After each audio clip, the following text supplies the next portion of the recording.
Hey, welcome back to the Pokemon podcast. Oh, wait, no, that's my side project. The Comic-Con podcast, season 2, episode 40. I am back from New York Comic-Con with all the stories. It's your boy, Nemesis Prime, hosting the show. And of course, my buddy all the way out in Texas, my man, Zack. What's going on, buddy? What up? Yeah, a lot of New York Comic Con this past week. A lot of stuff going on. A lot of reviews, a lot of news, a lot of things to talk about. So, Yes, we do. good to have you back. So there's definitely some news. We'll definitely get to the New York Comic Con stuff, of course. We're definitely going to be talking about some Werewolf by Night special review and some Marvel news at a New York Comic Con. And then everything else we'll just go on the fly. So let's kind of wrap it right into it. So the community section, I do actually have a question, and it's from our man. I actually it was really interesting. And again, we always appreciate this stuff that comes through, whether it's a comment, whether it's on our Gmail account. You all know you can send us the Comic Con podcast at gmail.com or to any one of our Instagrams, Zach's, mine, the Comic Con podcast. But this one was actually great. Our man up in Canada, excuse me, had a great question on this from our man Comic Stash. So he messaged me and was talking about a previous episode, and we kind of were going back and forth. But the real main question that he goes, I don't know. He said, of course, he apologizes if we've talked about this before, and I can't recall if we've talked about this before. But the question is, do you guys feel you get the sense of feeling that people are getting fatigued with the MCU? I'm just now catching up with the latter part of phase 4, and man, I just can't get into it. So again, if you guys have discussed it, if not, don't air it, but love to hear what you guys think. So Zach, it's the truth. What do you think here as being part of the comic book community, being a reader, being a watcher, being everything for Marvel Comics? Do you feel that there is fatigue in the MCU? I'm not sure it's fatigue is the right word. Maybe it is, but I mean, obviously, it's hard to gauge, right? So, like, you had the first phases, right? Phases 1 through 3. It was very much the Infinity Saga, and everything was phase 1 was origin stories. We were all excited to see Cap, Thor, Iron Man, everyone kind of show up in their origin stories, right? So even though they were old stories and they were all old hat, everyone was super excited to see them. Then you started getting the Infinity Stones, and it was moving towards Thanos and everything like that. So everything was very much in line moving forward, right? So that was the Infinity Saga. Nice, clean story. Now we're in phase 4. And after we built on the success, Marvel's had like massive, massive success, we're seeing something a little different. And I don't know if it's good or if it's bad. I think you have to take everything kind of by itself. But it's also kind of just the nature of how things work, man, right? Like, so Marvel sees a lot of success. They start to say, well, let's try something new. We can't just keep doing the same shit. So we're getting different stuff. We're getting stuff like Moon Knight that has like a different take on the superhero world. We're getting Ms. Marvel. We're getting even Scarlet or WandaVision was different, right? So yeah, we've kind of got a multiverse theme going on right now, it feels like. But I don't know about fatigue. I think people are just, it's tough, dude. It's tough to follow up so like something that was so awesome, right? You know what I Mhm. mean? And so maybe we'll look back fonder on phase 4. It does seem like people are not very happy with phase 4. Maybe we'll look back fonder on phase 4 once the whole picture comes out. But I think so. And sorry, I'm pass this over to you, but like real quick, also, this is actually the first time we've ever really had the Disney Plus stuff too. So everything in the phases 1 through 3 were all cinematic movies. So that's different, right? So now we have a Mhm. different take with the Disney Plus, quote unquote television shows, as well as we're also seeing a ton of pushback and release dates being moved, which we didn't see really in the first 3 that much. So No. your thoughts. Yeah, I like it. I agree with you for sure. The first couple phases, and I feel like the first couple phases, any of the movies, I probably can still go back and watch and Yeah. enjoy it. But a lot of this phase 4 stuff, I'm gonna forget about. Like I Right. cannot. I feel like we may talk about She-Hulk tonight. WandaVision. WandaVision is a show that I would not rewatch the entire thing. I could literally just go to like the last 2 episodes. Right. Right. Um, Ms. Marvel, I could rewatch. Falcon, Loki, I rewatched recently. She-Hulk, we'll give our review.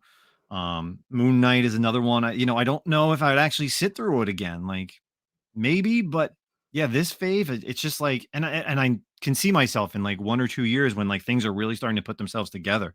Do I really feel like this is a possibility where I'm going to be like, oh man, now I want to go back and rewatch this? And I feel like Right.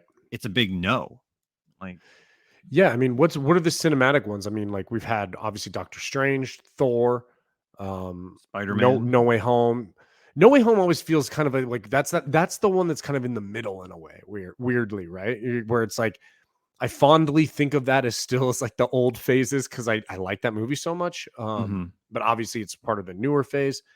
But I mean, Like the Black Widow, the only Eternals, reason why Black I would go and Widow, check out Black Widow again is because it's like if I watch Hawkeye, which I love the Hawkeye series, and then obviously Yelena and Red right? Guardian are going to be in Thunderbolt. So, I would go back and watch that just to see them get introduced. Character But development like, again. yeah, Yeah, but that's not like something that if it wasn't for them, like I'd just be like, whatever. Cause I mean, like Black Widow's gone. Like, what was the point of that movie? yeah. But again, it is sets up for future films. I mean, I liked Eternals. I know some people didn't. Oh yeah, of course. Shang-Chi is good. It's a good origin story. So those ones I could see myself rewatching. I have rewatched before. Mm, Um, it really is like the more newer ones though, right? Like I mean, unless something else comes up, like am I gonna feel the need to go back and watch Thor Love and Thunder? I don't ooh, know. Right. I mean, ooh, like you said, let's go off kind of what you said. You'd go back and watch Black Widow to prep for Thunderbolts because of Yelena and Red Guardian, mhm. right? I don't know what I would need to go back and watch Thor. We know Jane Foster's not coming back, most likely. We got a Hercules cameo. I don't got to watch that whole damn movie to see Hercules at the end. We're not going to see Gore Butcher again. I don't need a recap of Love, right? Is that his Yep. daughter? The Love? I don't need that Mhm. either. Like there was no, I'm not entirely sure what was in that movie that moved anything forward necessarily that I need to go watch again. And the same I feel like can kind of be said about Doctor Strange in a way because the coolest thing was the Illuminati, but it's such like a throwaway in a way. It's like, oh, that shit didn't count. It doesn't fucking matter. Yeah. Maybe the fall of Scarlet Witch. I guess that would be something. So if we see down the line Scarlet Witch come back, and maybe she's back on the side of good, maybe you're like, okay, I want to go back rewatch her fall. Mhm. But I don't know, man. Like, yeah, I don't know. The longevity of phase four, I don't know.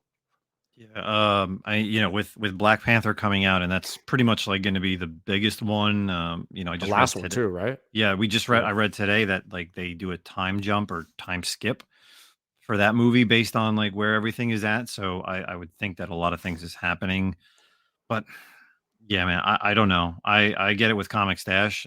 I agree with him. I think, and you and I agree with him, and I'm sure Yeah. other people do. The fatigue isn't so much.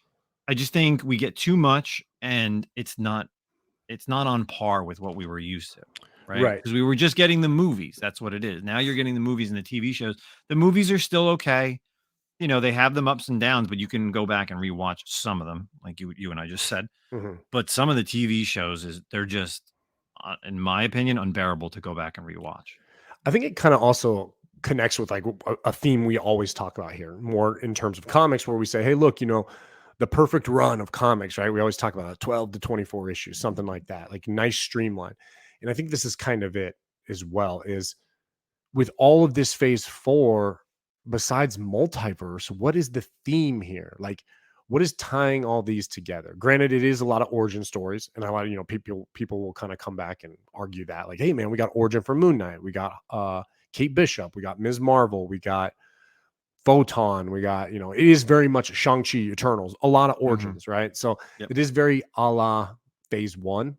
Um, but I don't know. It doesn't have the same gravitas, you know what I mean, as phase Yeah. one. I mean, honestly, I don't care what you say, but you can't compare them as Marvel and Captain America, right? As like an Hmm. origin story. They don't compare.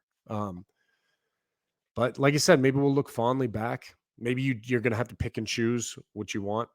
Um, I think something we're gonna talk about later in this episode as a phase four thing was fucking knocked it out of the park. And hopefully we see Hmm. some of that. We're going to do a little review on something a little bit later in the show. Um, but yeah, dude, I think I'm ready for phase four to end, which is what Wakanda Forever. And then phase five starts with Quantum Mania. I think Yes. that's right. Right. Hmm. I'm ready Right. for that to happen. Let's move on to Kang. Let's move on to like the stuff that matters. Yeah, definitely. Well, again, Comic Stash, we appreciate the message, and I appreciate the conversation that you and I had in the direct messaging. So, again, anytime boys and girls want to send something to us, again, either direct messaging to any of the three Instagrams or the Comic Con podcast at gmail.com is where you can send us articles, voicemails, or hate mail. So let's move on. Still a community thing, community driven. We had the New York Comic Con back in full force 2022. Obviously, I didn't go last year. 2020 was just, not there.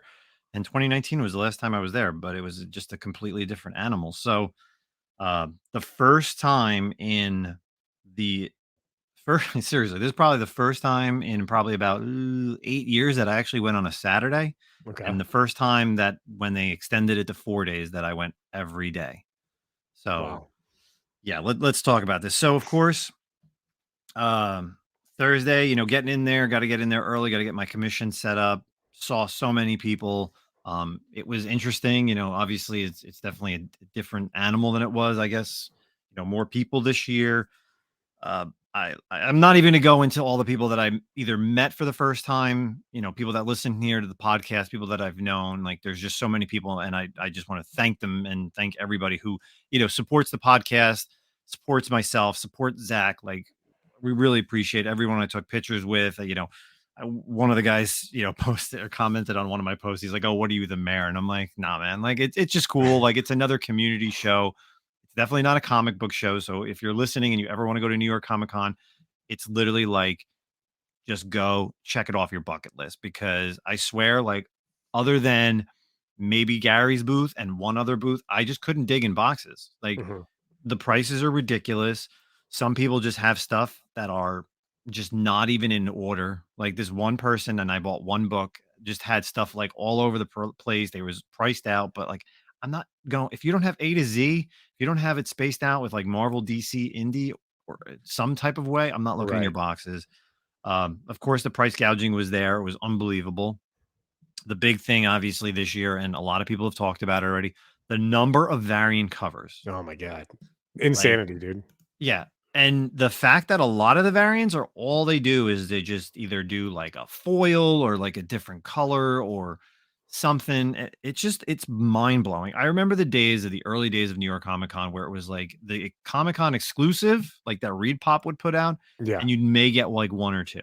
But And you're now it's being like, go oh, ahead. sorry. No, you're being polite by calling them variants because everyone at the con was calling them exclusives. Yes. So it's like, how many things can be exclusive when there's like 250 different exclusives? Like what you just said is right. When Reed Pop would put out the exclusive, you Mhm. know, for the con. Now it's like, hey, get our exclusive, get our exclusive, get our exclusive. Guess what? Yeah. This is exclusive. And obviously the Funko Pops is not my thing, but obviously I've seen pictures of literally people like getting the Funko Pops, literally walking to the corner, taking photos of it, and immediately listing it online, which is just wild. Or people like walking out the line and being like just standing there and people offering them money to like buy it. And it was kind of like taking best offers.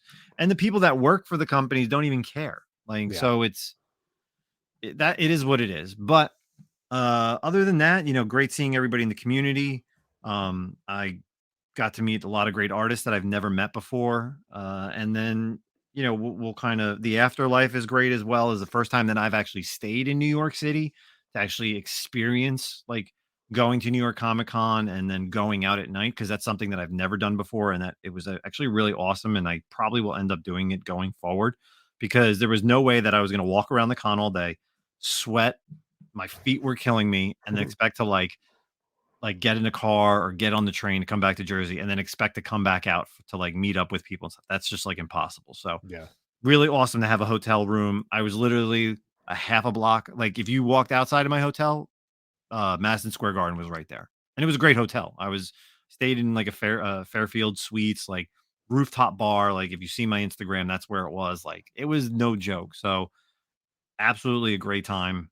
Um, hung out with so many people in the community, and let's get on to the drama. So, of Yeah. course, I posted it on my Instagram that I would talk about one thing, but let's kind of talk about the first thing. Of course, there was a lot of problems with exhibitors, a lot of people bitching, complaining, and there's also things that are going on at the Whatnot booth. And it's just so where do we want to start? Zach, where do you want me to start? Do you want me to start at the Whatnot booth? Yeah, In start at my the in Whatnot my in 'cause my conversations with Whatnot, or do you want to start with the Peach thing? let's start. No, let's save the peachy. Start with Whatnot because we talked about last week. Tim and I talked about the beginnings of what had happened day one at the Whatnot booth with Dennis Oh God, and all yes. of that fiasco. And I'm sure that kind of is going to touch on some of the stuff you're talking about, themed wise, probably. Yeah, so, and I love the platform. I use it once a week, maybe twice a week. But I had some questions. I walked up to Chancellor, who, if people out there Yeah, know who he explain who is, he is. Yeah, I don't know. He's one of the guys who's, to be honest, I don't know his actual like position at Whatnot, but I know he's someone I've dealt with in the past, and he's on the Whatnot side or whatever. To be honest, you can go ahead and Google or find him, whatever he does for Whatnot. But I, I walked up to him, being a seller, for many times, tried to get a spot at the Whatnot booth, contacted several people, and then they ghost you. It's kind of a little awkward when you're talking to them a month and a half, and I even email Whatnot support, and they say, "Oh yeah, we'll pass your information." Sure, I get it. There's like hundreds of people that want to get on the Whatnot booth, right? I get that. Uh, but so I asked Chancellor. I go, Chancellor, I was like, "How come you have the same people in the Whatnot or in the comic book community, so-called comic book community, always at the Whatnot booth?" And his right. response was, "Those people make us money." Hmm. Okay. And I don't think he really thought about it. I think he just answered. And I think that answer literally goes to show you like where Whatnot stands as far as a company. That Right, they would and their rather regard bring, for you as well. oh, and a regard for me as well. Yeah. Yes. So it doesn't matter. Like if you're a small person, you're never going to get on that booth. No matter, you could have 1,000 followers, you could have 30,000 items sold. You could be so nice to everybody, but you know what? If you email them, you will never get on that. You need to have thousands upon thousands of followers and sell and be part of the clique. And you need to be part of the jock club You know what? to What's get on very that. interesting about that is that goes directly against what Jack, aka Mr. Bolo, said on our podcast when we had him about a year ago, when during Mhm. the early stages of Whatnot. And this isn't a verbatim quote. You can go back and listen to the episode yourself if you don't believe me. But in a nutshell, he said that Whatnot will always be a platform for the smaller sellers. He said that was the goal of Whatnot. For those people who don't have a voice and a platform, that's what Whatnot would be. And we saw in a year that has definitely changed. And Chancellor verified it if you didn't need the last nail in the coffin already told to you. Was Yeah. yes, it's for those people that they make money off of. So Yeah. know your role, So know your position on the totem pole, because that's all it is to it. yeah, basically. If you don't want to know why you'll never be up there, it's because you're just not a somebody. Yeah. And I told someone who's an influencer in the community that I'm a nobody, Mhm. and I enjoyed that comment. Funny But because that influencer came to you to try to quote unquote squash beef and be cool, but fake as fuck as usual. So mm, so, and then speaking about Jack, and just I had a conversation with him on Sunday. I asked him how the eBay Live and whatnot, kind of how that conversation, how that was going, because of course eBay Live showed their beta version at New York Comic Con, which is unbelievable. Obviously, they're not individually selling to anybody. It's not like the same right now. It's not the same as Whatnot or Pop Shop or Drip or what any of those other platforms that you can do some live selling at. But I had some, I just had some words with him, some talk. I kind of asked him and said, I feel like, and I'm sure people that listen to our podcast that are also Whatnot sellers and buyers may also have the same thing. Is Whatnot always sends out emails, and if you're on the Discord or you get the text messages, is hey, guess what? We're doing this new feature. Oh, you can do this now on Whatnot and this on Whatnot, but it's only on iOS. So I said to him, of course, this being the last convention that Whatnot is going to be at, and the next one won't be till 2023, which will be MegaCon, which I was told is not in. I think it's not until like April or May. But I said, I think instead of focusing on the features like the wheel spin and this and that and polls and stuff like that. Like, Right. focus on the stability of the platform. Now, myself, I am an Android user. Zach, you Gross. are an iPhone, right? Yeah. So you and I have different, structures and features that you and I can use. I'm sure if you go live today, you probably have no problems. But for us Android users, there's a lot of problems. And, I was talking to Jack about this, and basically Jack goes, he's like, yeah, he's like, I get it. It's like leaps and bounds. The is completely different. It's leaps and bounds above the Android side. He's like, he goes, I even went out and bought myself an old iPhone just to run the platform. Mhm. And now what does that say about your app and your programmers and your coders? Like, stop hiring people to worry about new features when you really should be worrying about the stability of both. Like, both platforms on iOS and Android should be equal. There shouldn't be this back and forth where Right. I can't go on and I have problems. Like, I'm in and out of the app. I go in the app, I don't see anything. Like, come on. Like, Yeah, they're focusing too much on the flashy, the let's oh look, this is cool, and then it's underneath. It's very much like you put up. You know what it is, dude? It's like when you put up brick siding to make it look like your house is brick, yes. but underneath it's actually shitty ass wood. You know what I mean? So this is what Whatnot does instead of like beefing it up and like you said, taking care of the core stability and fundamentals of the app. They're going for what's flashy. And hey, look, man, you can double tap and the heart shows up. Like, who gives a fuck, bro? Mhm. You know what blew me away, and I wasn't there, and it annoys me. Granted, let me preface this by saying I'm not a tech guy. I don't know how you do these solutions, and I don't know what's up here. But all I know is from what I saw, and Whatnot is based on the idea of selling live streaming live from a platform. Okay. Seemed extremely short sighted of me or of them to show up to this con and not have something set up for better connectivity for the people who are going to be live streaming. Like most of the streams, that was part of the problem with Dennis. We're having issues throughout the whole con. Then eBay walks in and has no issue with Mhm. like 17,000 people in their chat. Well, that's what was it? It's cumulative. It's Oh, it cumulative. was yeah. Yeah. But whatever. No issues with their stream at all. But like, how do you say, hey, man, we're going to go set up at New York Comic Con at the Javits Center where there's going to be a fuck ton of people all on their phones using the Wi Fi and not have thought about some way to have a better setup, right? Mhm. Luckily, so like that was the thing is I appreciate what Whatnot did if you were a booth seller, and the only reason why I know this was because I got to thank Comic Enterprises. He was selling on Saturday.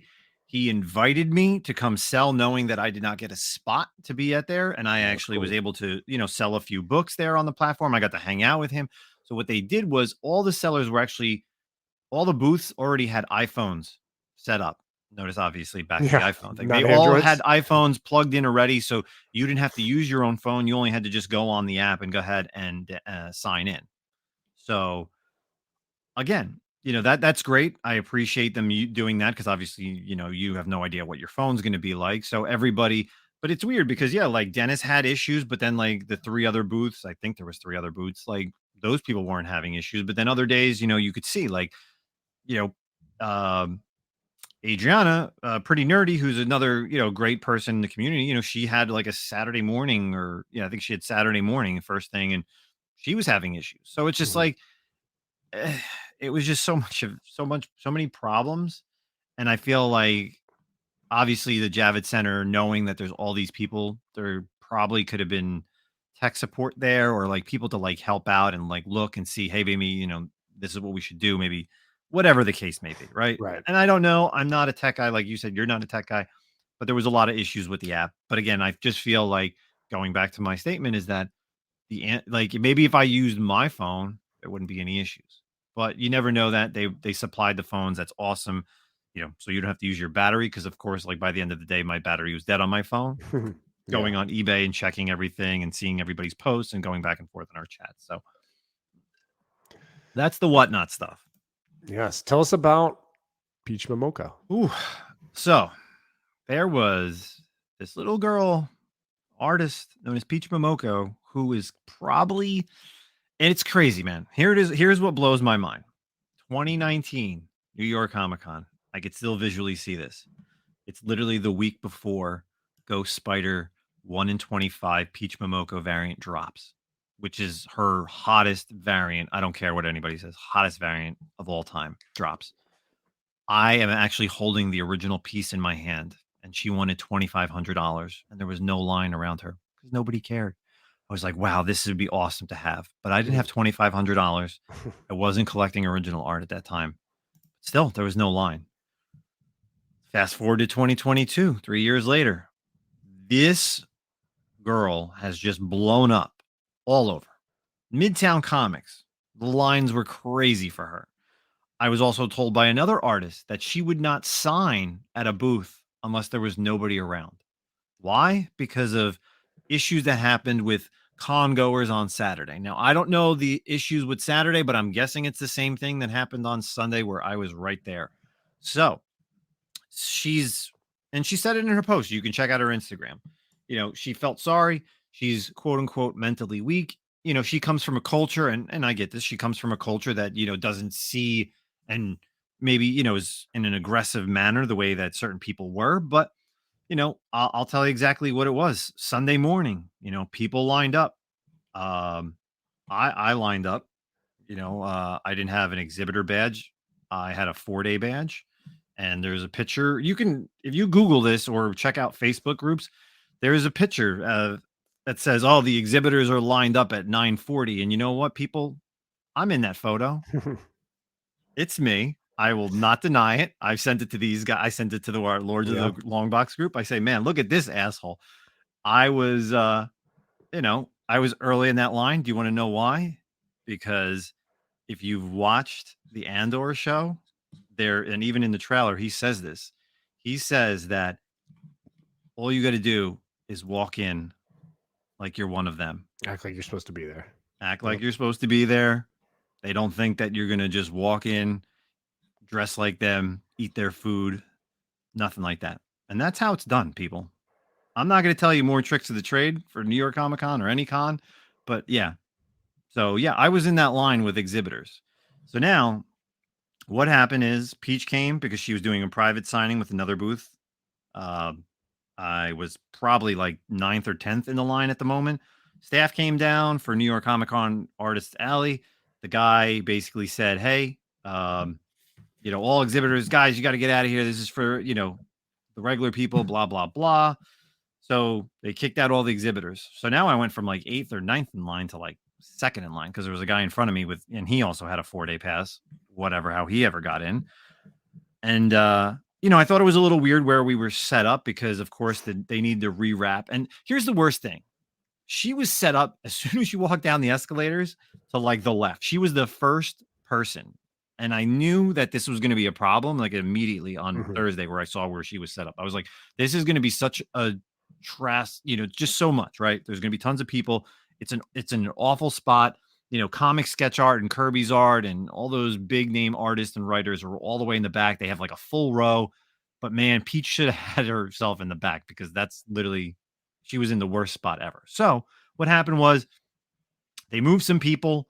And of course, some of the exhibitors and then the regular people got let in right at 10 o'clock. She's behind her booth with her husband, and the pushing and shoving starts. They tell some people, they say, hey, we're going to set up over here, move. Of course, some people, and I don't know if they're New Yorkers, but they had that New Yorker accent, and I can kind of I know it because, of course, I'm in New Jersey and I've gone to New York Comic Con, so I know that accent. But basically, the one guy said, "Get your goddamn hands off me!" And of course, then started the shoving, and immediately security was right there. There was no fists thrown for what anybody hears. It's all going to be hearsay. I literally saw it with my own eyes. There was some quick words, and security was right on them. They got immediately out of the line.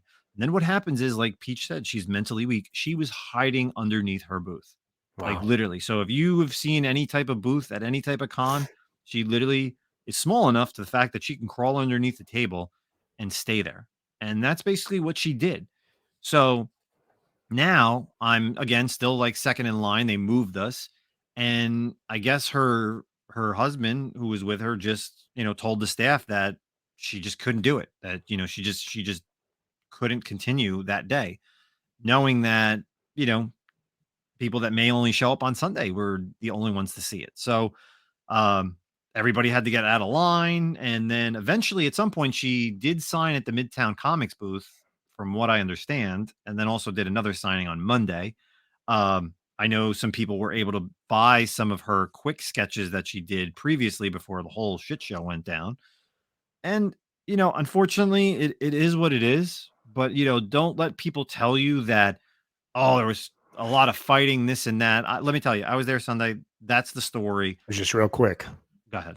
No, no, it was just real quick. Is Oh, that it what was you're real saying? quick. Yeah, Yeah, it was yeah. nothing. It was not even like it wasn't like a whole lot of people. And let me tell you, it wasn't even like these two guys went from being like, I don't know, like if you were going from like 50th in line to like 80th in line, you were still probably within the first like 20 people Mhm. if you actually looked at it. And it's just like, calm down. From what I've heard is that she signs very fast. She was signing 10 books for free. She doesn't charge anything. If you had more than 10 books, she signed 10 of them, and then you had to get back in line, which I've done before with even like Jim Lee.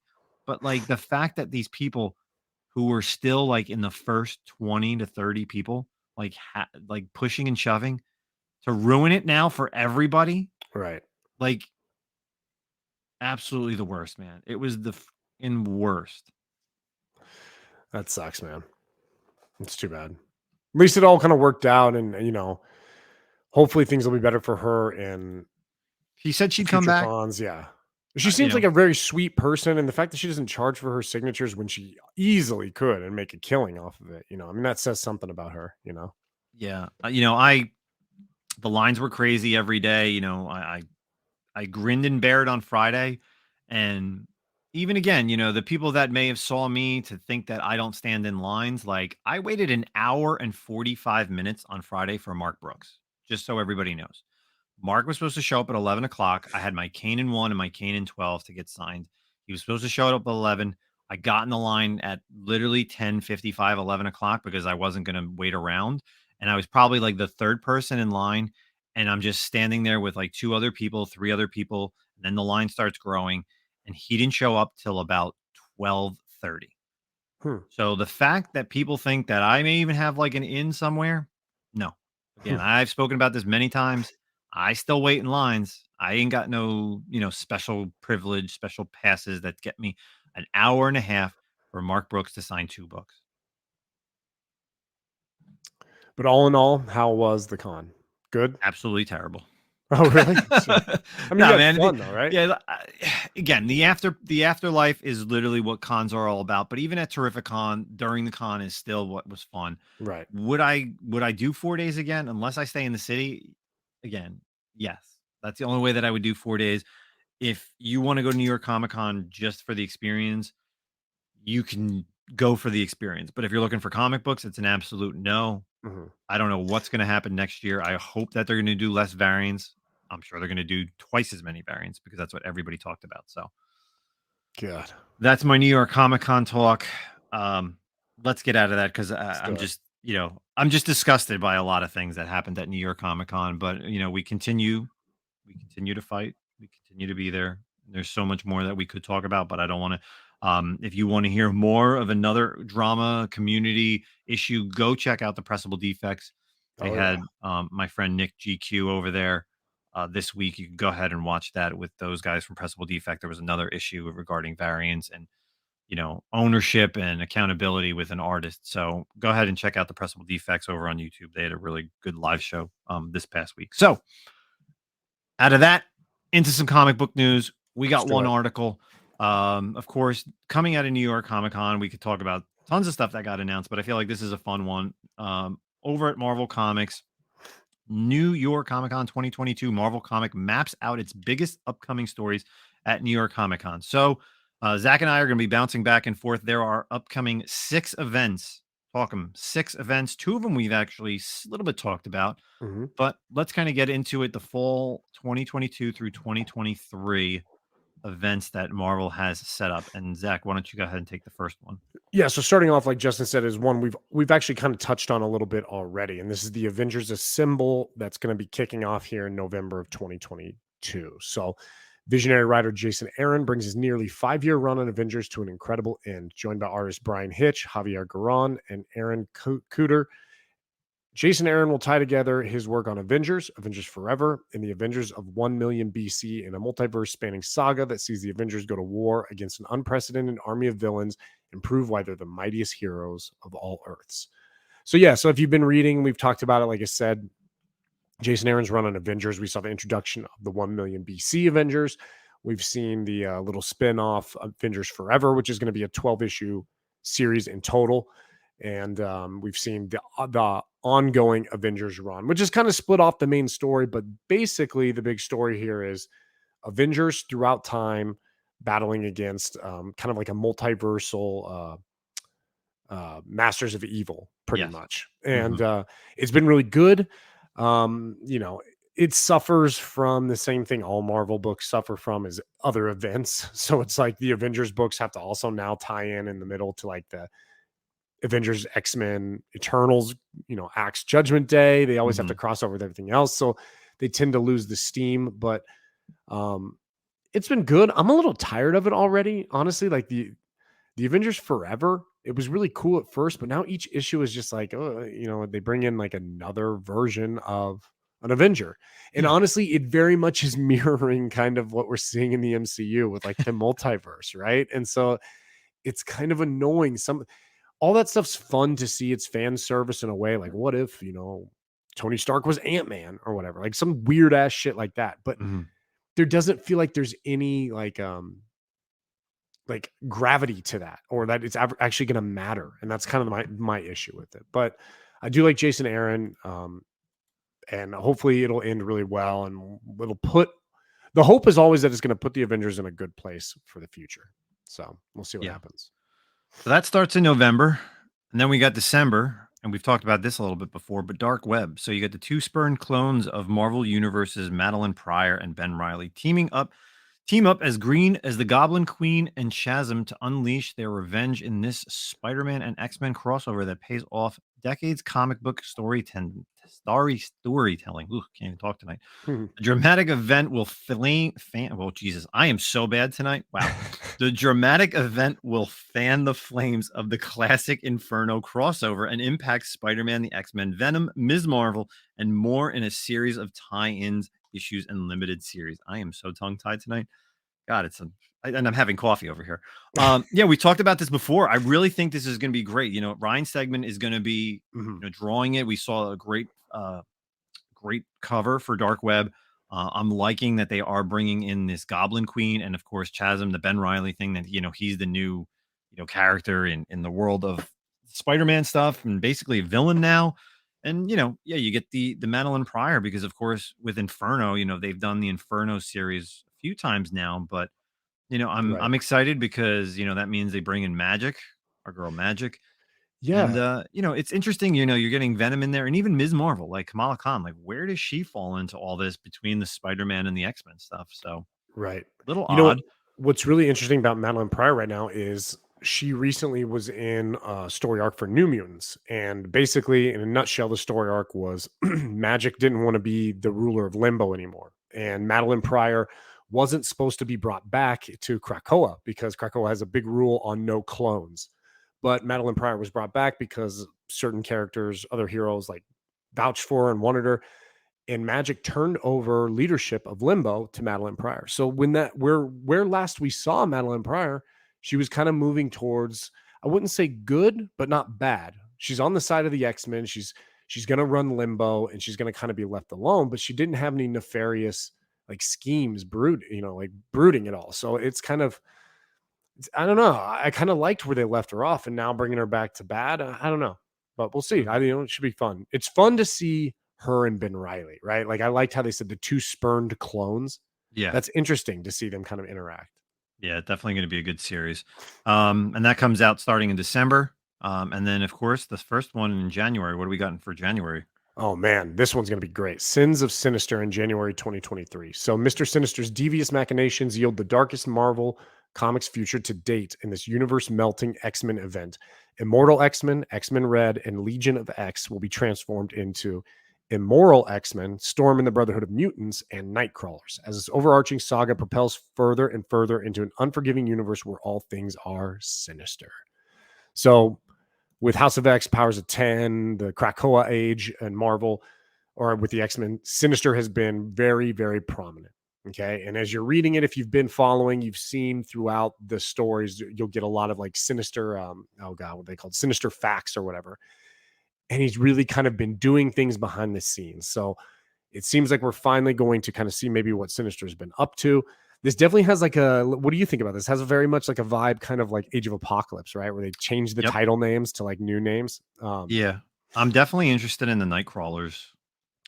Yeah. So who's writing Legion of? I think it's Spurrier right now, and it focuses more on Legion. And it's decent, man. It's Cy Spurrier is writing Legion of X right now, and it's basically kind of around this idea that Nightcrawlers made this mutant religion, and it all kind of takes place inside this like brainscape, if you will, of Mhm. Legion's mind. So yeah, it should be very interesting as well. That one's gonna be fun, I think. Yeah, I'm So kind of excited for that one. So what do you got next? that's in January, and then starting in the spring, we got Captain America: Cold War. So currently sharing the mantle of Captain America, Steve Rogers and Sam Wilson's current adventures collide in this crossover between Captain America: Sentinel of Liberty and Captain America: Symbol of Truth, a pivotal chapter in the 80-year history of Captain America. This espionage-fueled action thriller will be a culmination of various plot threads in this acclaimed new era, including the rise of the Outer Circle, Nomad's return, the Ooh, brewing conflict with Wakanda and White Wolf, and Bucky's new persona and mission. So now there is a lot right there. yeah. There is definitely a lot that's going on. I haven't read a Captain America book in quite a long time. So a lot Me of this stuff neither. is kind of like way out there for me. But you know what? Nomad's return, that's interesting. That's gonna be some cool stuff. And even the Wakanda thing, like putting Wakanda in this Captain America storyline is very interesting as well. I'm Mhm. excited to see where that's gonna unfold, especially with White Wolf, the kinda what's he like the son of T'Challa or like a son of Wakanda? I can't think of what his like group Yeah, thing is. a loyal adopted son. Yeah. Yeah. So that's pretty awesome. And then of course Bucky's new persona and mission. So I don't know. Is Bucky still just Winter Soldier, or are they kind of teasing that he's going to be changing? You know what's really interesting about this is, like you said, this comes out in spring of 2023, which will probably kind of carry over to when Captain America: New World Order comes out in May. Mhm. Oh, I'm sorry. No, that's May 3rd, 2024. So I'm sorry. Totally wrong there. But it seems like it's going to have some of the same themes. It very much feels like when you read this, you're reading like Falcon and Winter Soldier, right? Like the themes of espionage and kind Yep. of like it's going to be kind of a gritty story. So that'd be interesting. I don't read Cap either, man, really, but I'd be interested in checking this out. Yeah, I know. Some people have said some good things, especially about the Sentinel of Liberty. I do know of that series. Some people have Okay. said that it is written well. I don't know too much about the Sentinel Symbol of Truth, but you know, find out this spring in 2023. And then falling into the summer of 2023, Oh we have God. ourselves, and I know Zach definitely didn't want to take this one. The Barf. summer, yeah, the summer of symbiotes. I gotta love this. Sun's out, tongues out. Yeah. God. Spinning out of titles like Venom, Carnage, and Red Goblin, which also got announced. We got the Red Goblin series coming out. Comes in a slew of new symbiotic stories. Get ready for the return of old faces, the debut of new symbiote heroes, and exciting shifts of iconic symbiote stars. It's a season of symbiote insanity. Dude. I don't know who's writing it now. That's the only thing. Like I know they tease this stuff. They really haven't said who's writing a lot of these future things, Mhm. but if Donnie Cates is on this book, so No, it's help gonna me, it's gonna be Ram V, because Ram V's still writing. He's partly Venom, writing Venom and Carnage with what's his name? Damn, the dude who wrote Al Ewing. Immortal Hulk. Yeah, Al Ewing. Yeah. Mhm. So I'm sure it'll be him. But God, man, Summer of Symbiotes. Isn't every fucking summer a summer of symbiotes? Like, and this is, I feel like with Marvel, it's such a classic like Marvel cash grab, in my opinion. Like, Mhm. just every year you'll have like symbiote, or what's the word where they where every issue or cover, like they'll have a variant where everyone's in a Spoiler? symbiote, venomized, Oh, the venomized. Venomized or Yeah, like Carnageized. Yeah, yeah. yeah, dude. Like, and then like the debut of new symbiote heroes. Okay, cool. So what are we gonna see? Like Wolverine's gonna have a symbiote. Like I don't know, dude. This shit, it's gotta Yeah. stop. It's gotta So yeah, stop. summer of 2023. Get ready for the summer of symbiotes. And the final one, Zach, what do we got for the final event? Man, and I don't have a lot of information, but this is the fall of X. So the X-Men hoped Krakoa would last forever. Time to find out if they were right. So there's been a lot of talk in the X-Men world coming from Destiny and different things about how in the future, how even Cable has alluded to the fact that in his future, he knew about the Krakoa age, but it doesn't last forever. So we are in this, you know, paradise time of the X-Men where everyone's resurrected, but we're seeing a lot of change during this Axe event. The fall of X could break back up what we've been kind of dealing with this X-Men universe for so long. And I'll tell you what, man, I don't want to see it happen. I don't. Mhm. I love this idea of Krakoa. I wouldn't mind some changes, but I love having all of the mutants together, good and bad. I think it's very interesting. I think it's breathed life into the X-Men as a whole, and really has given an like an opportunity for lower tier characters to kind of rise up. And man, I don't want to see it happen, but it has kind of got it's gone off the rails a little bit. Like I'm not sure I've been very crazy about the Iraqi like Mars stuff. I don't need all those new mutants as well. So Mhm. I'd love to see the return of Apocalypse. I don't know, man. I've been all for since House of X, since Hickman's X-Men. It's been amazing. So we'll see what happens. And that is coming out in the summer of 2023. So competing with the summer of symbiotes, you got the fall of X. Oh boy. Yeah. Ugh, oh well. Well, um, there's definitely a lot from the Marvel stuff. Yeah, it's So, cool, man. we definitely have some good things. I guess, with Krakoa, yeah, like you said, is it the end of like the golden age of Krakoa, I guess. Right. I know you like you said you want to see Apocalypse, but I think maybe like with Sinister in there with that other story event, we may see Mhm. some good stuff over there, and then maybe it'll kind of bleed over, with Yeah. the outliers. So yeah, not much on the fall of X, but some good stuff if you've been reading, Powers of X, House of 10, that stuff like so. Yeah. We'll see what happens with Marvel in the 2023 series, but we still have a lot of good events still for the last 2 months of the year. It's crazy. We're in October, mid October. So, I love it when cons do this, dude. Like I feel like San Diego usually does this as well. And they kind of like unveil like these titles and these like events that are going to come up. It's always super fun, man. I really, really like this. I like the panels when they do like, I don't know what New York Comic Con's like, but because I've been to San Diego a couple times, they'll do like an X-Men panel and they'll kind of like map out what the X-Men moving forward for the year is going to kind of look like. yeah. Well, that's I what it really was. They enjoy that. basically showed off the timeline of, all these Marvel events. Yeah, So they definitely had something big. And there's other things that were announced, in the Marvel, the indie stuff. DC didn't do anything like. dude. There's word, every time I go to my shop, or not every time, but again this week, my shop owner said, "Hey man, have you been hearing the rumors about, you know, Warner Brothers talking a lot about like that they're not making any money, they're losing money off of publication like DC publications." And it's Mhm. like, well, shit, dude. I mean, if it's not Batman, does it sell? It's kind of the question. So, Yeah. I know a um, lot of like the one thing that DC did bring back was the variants. So like ratio variance was something that they had gotten, completely gone away from after New 52. It was just right. cover A's and cover B's. And then it really didn't start back up until like the late 90s for Batman and a few other titles. And I mean, I feel like Catwoman's only selling so well because of the variants that what's her name? Suzumaki that she was on. Mhm. Like, and now that she's like just the regular cover A or cover B artist, like it's not going to sell 25 copies again.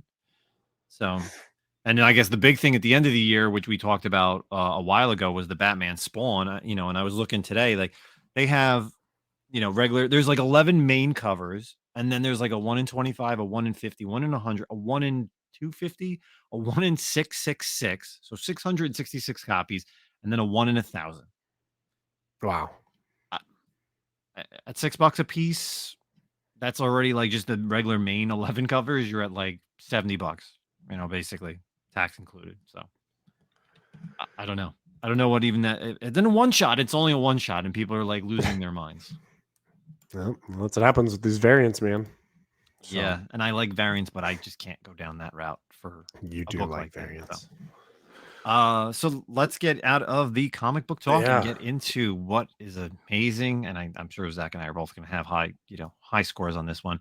The Werewolf by Night special just dropped on Disney Plus last week. Yeah. I had the opportunity to watch. It took me two viewings because, of course, I was in the city viewing it, and I was extremely tired. And said, you know what, let's start this at like 1 a.m. on my phone. Mhm. But yeah, Werewolf by Night Halloween special completely blew me away. Yeah, Completely man. blew me away. Like unexpected. I don't know too much of the characters. Man Thing, of course, Werewolf by Night, Jack Russell, Elsa Bloodstone. Like there is just so much that, and it's such a great history of these characters that I didn't know too much about it. But I can say going into it, I think this was probably the best thing that Marvel has done. First on Disney Plus and for Phase 4 Mhm. as of right now, without a doubt. Um, the whole horror, 1930s, 40s horror style was great. It was very straightforward. 55 minutes of, story. No, it really wasn't a comedic thing. Like there really wasn't quips where I'm just like, ugh. Like it's not trying to be funny. It's trying to be a serious like horror show. I think the whole idea with Elsa and Jack Russell and also having Man Thing in there, like he wasn't just like there for a second, like he was there. I enjoyed that. It felt really quick too. Like even though it took me two sittings, like I really need to go back and watch it and just watch it for the full time. But Right. man, this was probably one of the coolest things I've seen from Marvel in a very long time. Yeah, I agree. And I think one of the things that's really interesting about it is we don't know shit about Werewolf by Night, Man Thing, or Elsa Bloodstone. Like we literally watched 55 minutes of a show, we enjoyed it, and we didn't get any backstory really. Like Hmm. all you know about Elsa is like she didn't really get along with her dad, and she didn't want to be part of the company business or whatever, and she's doesn't like her stepmom.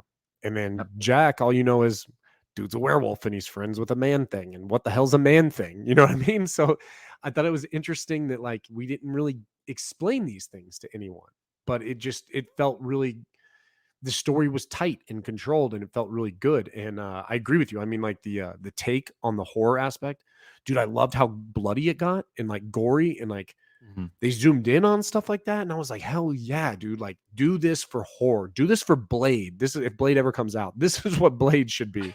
Like stuff like this. You know what I True. mean? I thought it was really, really cool. I'm not typically a black and white fan. It's not like I'm against black and white, Hmm. but it has to be done correctly and actually kind of to be a part of the story. And I thought it was done really well here to kind of like that gothic vibe. And you said there wasn't like quips and a lot of humor, but there kind of was humor. It wasn't in your face humor. You know what I mean? Hmm. It Like wasn't like it wasn't there to make the audience laugh. It right. was just there It was just because funny because it was under the naturally tension funny. of because that's what it is, under the Right. tension of being scared in a Yeah. way. Like, obviously, I didn't expect to, like, close my eyes or have, like, crazy jump scares watching this Right. knowing that it's a Marvel piece, but, like, it was still it brought you back to a time where that's the way horror was done in, Right. in the 30s and 40s, and yeah, like you said, some of the fight scenes were great. You know, what they showed was unbelievable. Like, Yeah. So I was really cutting people's surprised. arms off or hands or whatever. Like, Ripped apart. Yeah. yeah, Melted by Man Thing. I mean, that was pretty gruesome. yeah, that was pretty good. The only thing that I guess, and I feel like this is, and I don't know if it's kind of just because of the theme that they were going with, but like, how did you feel of like Werewolf by Night, like when he transformed, like once Jack transformed? Do you think Oh, it could have been better? Do you think it was good? yeah. It's funny you mentioned that. I felt like I actually was kind of surprised that I haven't read more about people being unhappy with his look because I wasn't crazy about his look. I didn't think it was bad. I didn't think it was great. I thought it was pretty much in the middle. And the way people are so vocal, in the MCU about like special effects and how things look, I was really surprised we haven't heard more about it. I was a little underwhelmed by the werewolf, Mhm. right? Is that what you meant? Or did you mean like Yeah, the no, yeah, transformation? exactly, yeah, Okay. him exactly in the Yeah. werewolf, like, but I get, like I said, they went with a more 30s and 40s motif, kind of a la the Mhm. old Wolfman.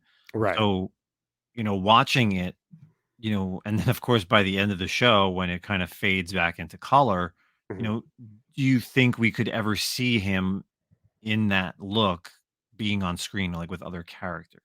Like how Yeah. would he look? Would it still be like horrifying, or do you think they still need to keep it as like a black and white thing like moving forward? Like every year, could we get like every year, every other year, A like a Halloween holiday special. special like this? Well, I mean, they haven't announced one for this one, right? We got the holiday specials now this Mhm, next year, the Guardians, but yeah, you could do something like that. But I think to answer your question, I think you can see them in color. I think it's just kind of it was for that motif. You know what I mean? mhm. Like, and I think you can definitely move forward. And people are gonna want to see it in color eventually. Especially if he joins, like some Midnight Suns or anything like that.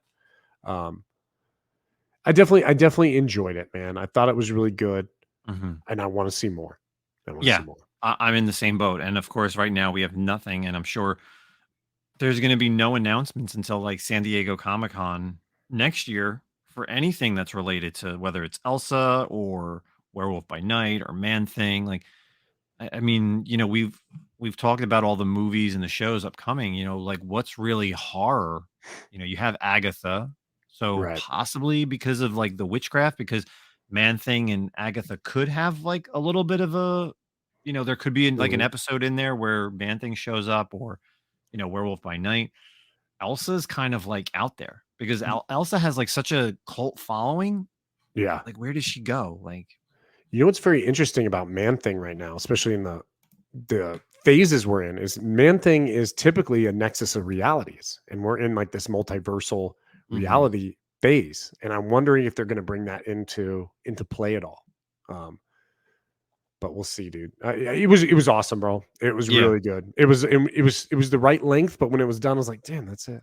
You know, right? Yeah, I like I said, I wanna go back and rewatch it. Like, Yeah. I watched it in 2 nights on my phone of all things, so, like, I got to experience it, but, like, I really wanna sit and watch it with, like, a surround sound, lights off on a big TV and, like, Mhm. really experience it, so I'm actually excited to rewatch it probably this weekend, so, Yeah. um, but, like, what did you give out of 10? Like, what did you Oh, give it? it's a 10 out of 10 for me. It's a 10 out Oh, of 10 wow, for alright. mainly because it's different. It's so different. I'm not saying it's the greatest thing we've ever seen, but if you Mhm. take it as like by itself, it was so different. It stood alone. Man, there was no Easter eggs, no callbacks really. Oh, I guess not true. I guess there was like some of the Thor gore stuff. Oh, I didn't even catch that. Maybe I was really Like drunk on the or wall, tired. you see like some gore, the God Butcher, like in the background, but more like Okay. gore from the comics. And but yeah, I think it was a 10 out of 10 for what it did, man. I think it was a 10 out of 10 for what it did. All right. Yeah, dude, I'm in the same boat. 10 out of 10 for a Marvel project like that. I even texted my brother and I said, "Hey man, I was like, you definitely got to check out the Halloween special. Mhm. It's really well done." So, Yeah. maybe that's what I'll do if he hasn't seen it yet. Him and will have some beers and watch it. But yeah, if you have not seen it, we're really too spoiled too much, but So I want to read go something ahead. about the future here. So in September 2022, Brian Gay said that Werewolf by Night would begin to explore a variety of monsters that have existed in the MCU for centuries, such as artwork featured in the special. Furthermore, he stated the idea was to have such monsters appear in future projects.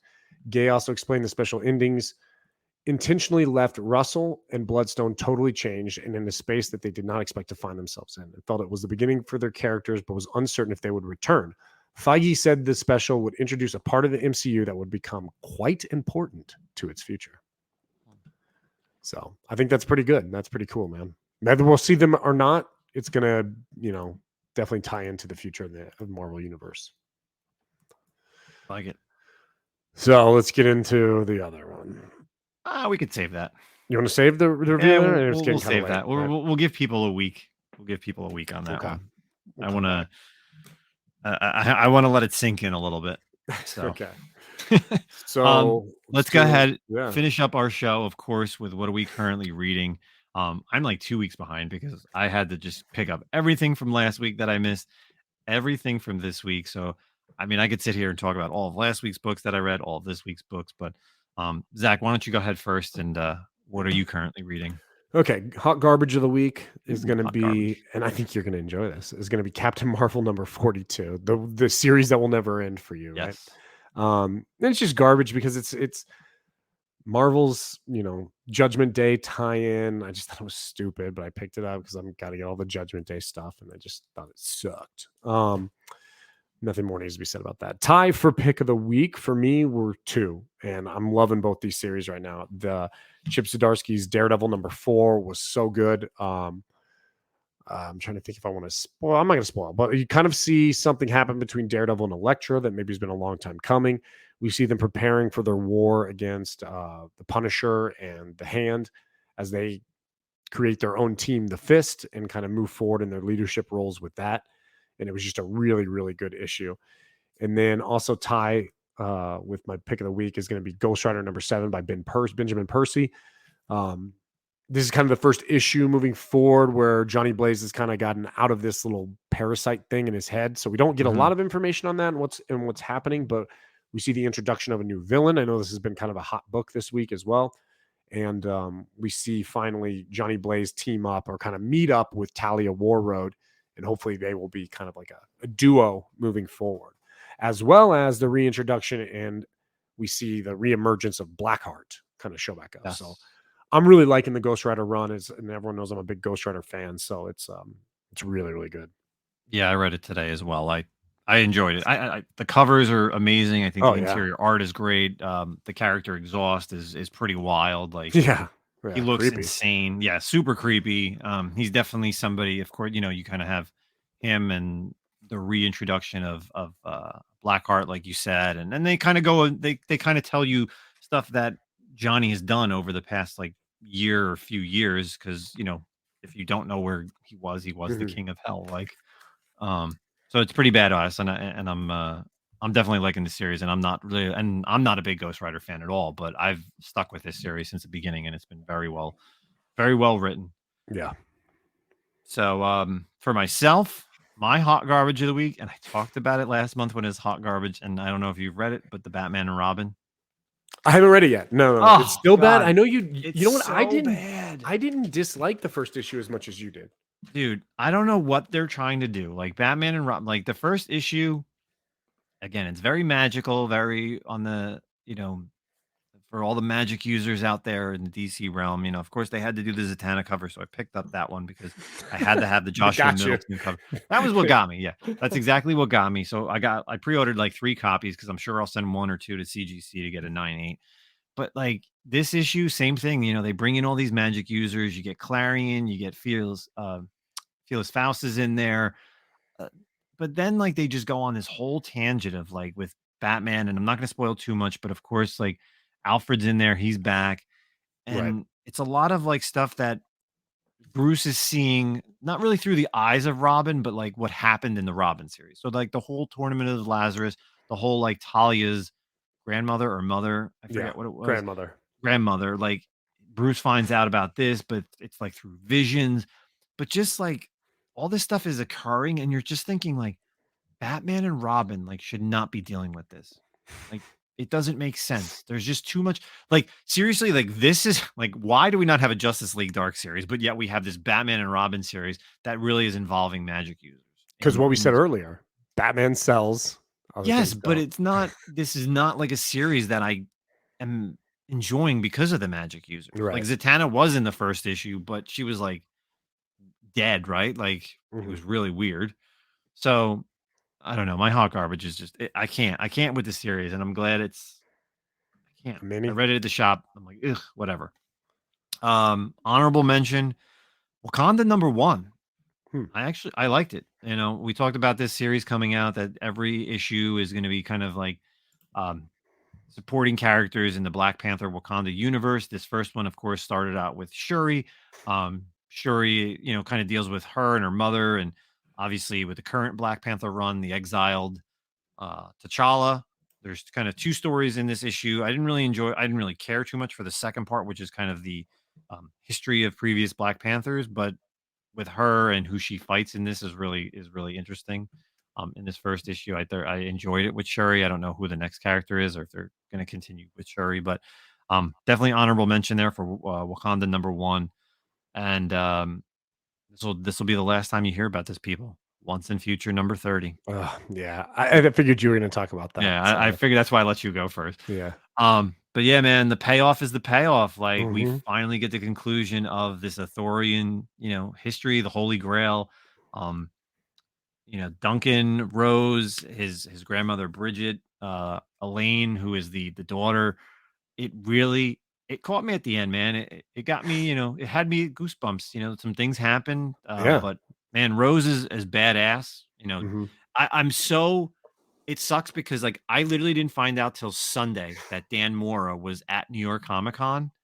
And then, of course, on Sunday when I go, he was there very briefly, and I didn't get a chance to see him. And then there's like a sign that's set up at his booth. It's like doing commissions. We'll be back by like 3 o'clock. But I wanted to get out of there on Sunday, and Yeah. I really wanted to talk to him about it.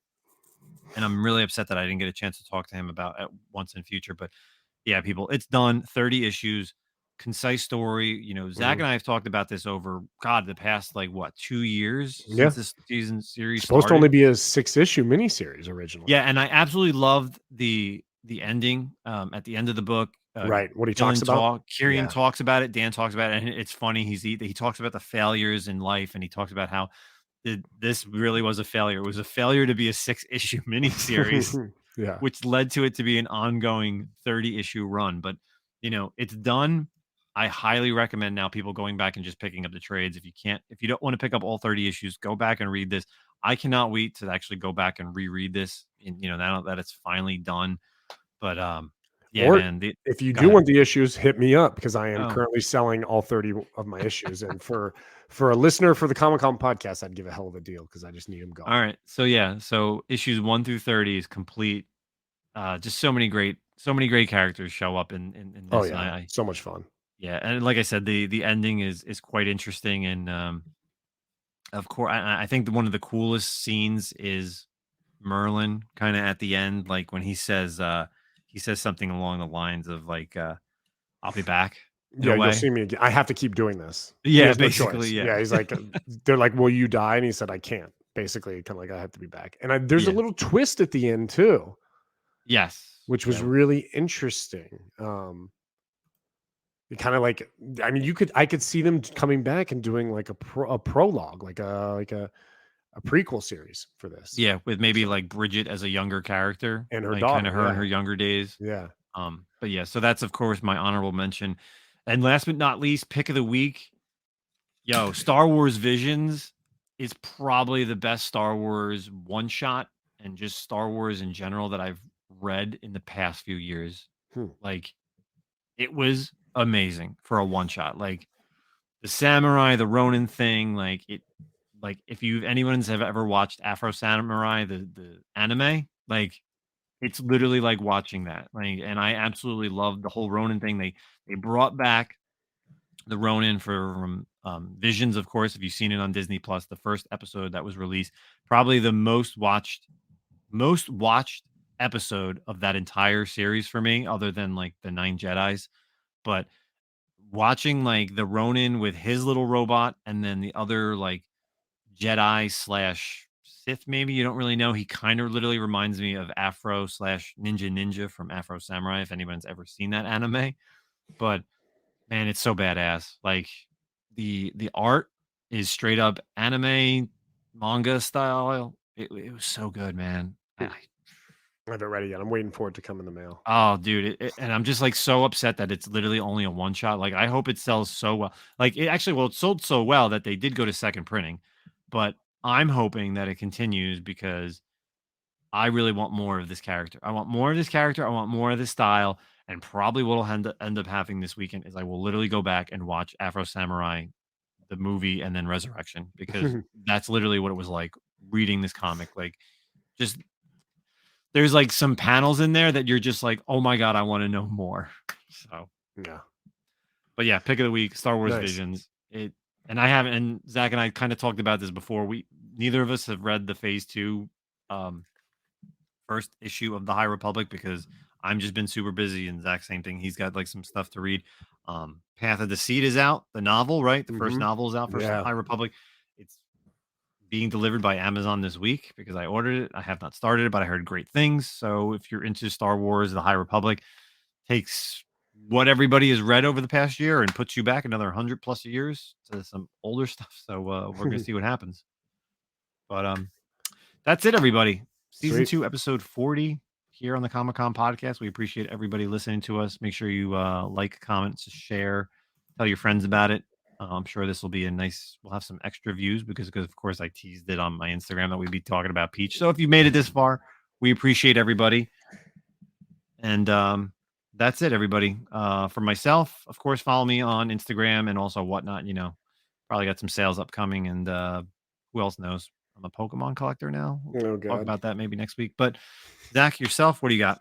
No, just the usual. Just getting ready for Halloween, and follow me on Instagram, Comic Con Podcast. Check out my eBay store, Middleton 900, or hit me up anywhere for anything you see on there offline. If you want a better deal, I'm always selling, always trying to get rid of stuff. So Yeah, if you're listening to this early enough, check out, of course, our buddies Lords of the Long Box. They're doing their first YouTube auction in quite a long time. So Zach and myself are not attending, but of course you got Tim, Darkside Jedi. I know JB is going to be on there, Auto. So make sure if you're listening to this early enough, check out the Lords of the Long Box auction because it doesn't happen too often, but when it does, they bring bangers. So yeah. that's it, everybody. Enjoy the rest of your day, afternoon, or evening.